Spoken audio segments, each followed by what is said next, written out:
SDMS में आपका हार्दिक स्वागत है। आज हम आपको सृष्टि के संचालनकर्ता भगवान विष्णु और उनके वामन अवतार और पंचक से जुड़ी जानकारी देंगे। धार्मिक मान्यताओं के अनुसार भगवान विष्णु सृष्टि का संचालन करते हैं। हर साल आषाढ़ माह के शुक्ल पक्ष की एकादशी से भगवान विष्णु 4 माह तक विश्राम करते हैं।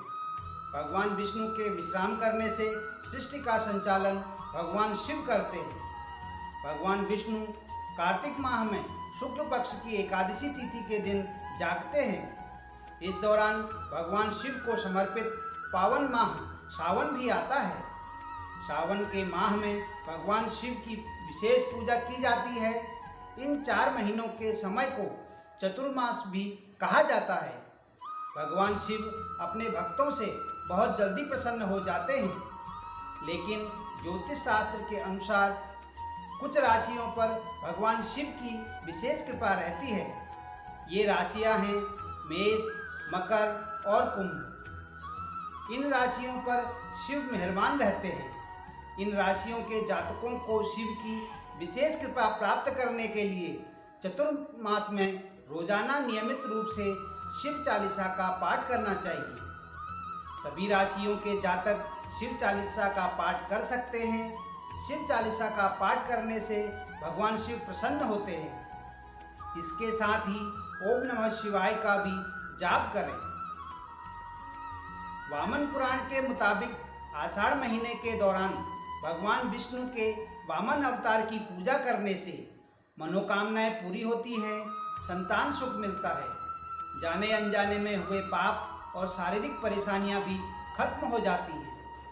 ग्रंथों में आषाढ़ महीने के गुरुवार को भगवान विष्णु के वामन रूप की पूजा का विशेष महत्व बताया गया है।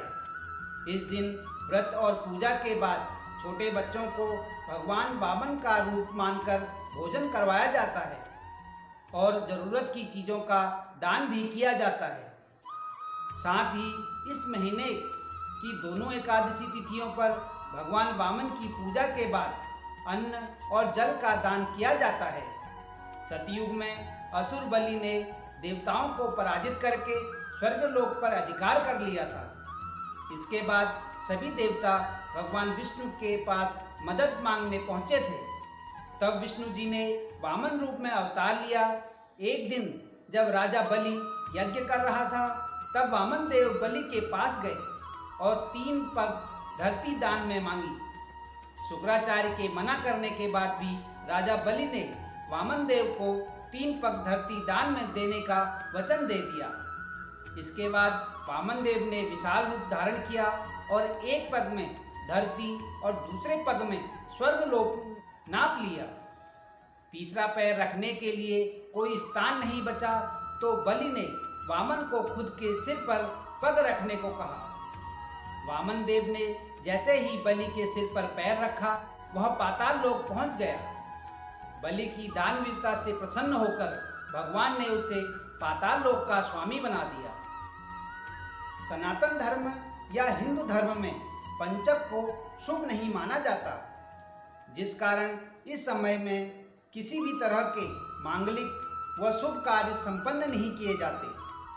ज्योतिष शास्त्र के अनुसार नक्षत्रों के मेल से निर्मित होने वाले योग को पंचक कहा जाता है। धार्मिक व ज्योतिष शास्त्रों में बताया गया है कि जिस समय चंद्रमा कुंभ और मीन राशि पर होता है, तो उस समय को पंचक माना जाता है, जो एक अशुभ योग व नक्षत्र कहलाता है। बल्कि कहा जाता है पंचक अशत्रु और हानिकारक नक्षत्रों का योग होता है। बता दें, पंचक के 5 नक्षत्रों में घनिष्ठा, शतभिषा, पूर्व भाद्रपद, उत्तर भाद्रपद और रेवती शामिल हैं। तो वहीं पंचक का स्वामी ग्रह कुंभ और राशि मीन होती है। प्रत्येक मास में आने वाले पंचक में इन्हीं 5 नक्षत्रों की गणना की जाती है। आइए जानते हैं इस वर्ष कब कब लग रही है पंचक।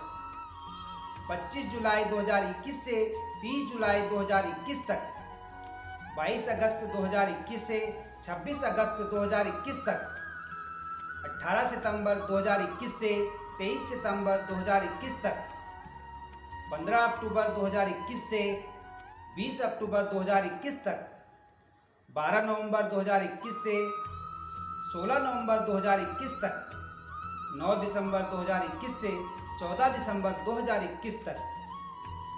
आपकी जानकारी के लिए बता दें कि अगर पंचक के दौरान किसी की मृत्यु हो जाती है तो शव के साथ 5 पुतले आटे या कुछ से बनाए और अर्थी पर रखें और उन 5 का भी शव की तरह अंतिम संस्कार करें। इससे दोष खत्म हो जाते हैं। गरुड़ पुराण में भी ऐसा ही बताया गया है। इसके अलावा इस दौरान घर में चारपाई भी नहीं बनानी चाहिए। ज्योतिष विद्वानों का मानना है कि इससे घर परिवार कोई बड़ा संकट आ सकता है। ज्योतिष मत है कि पंचक लगी हो तो और जिस समय धनिष्ठा नक्षत्र हो उस समय घास, लकड़ी आदि ईंधन एकत्रित नहीं करना चाहिए। इससे अग्नि का भय होता है। साभार, डेली हंट, डेली होम, भक्ति सागर, SMS DMS। नमस्कार।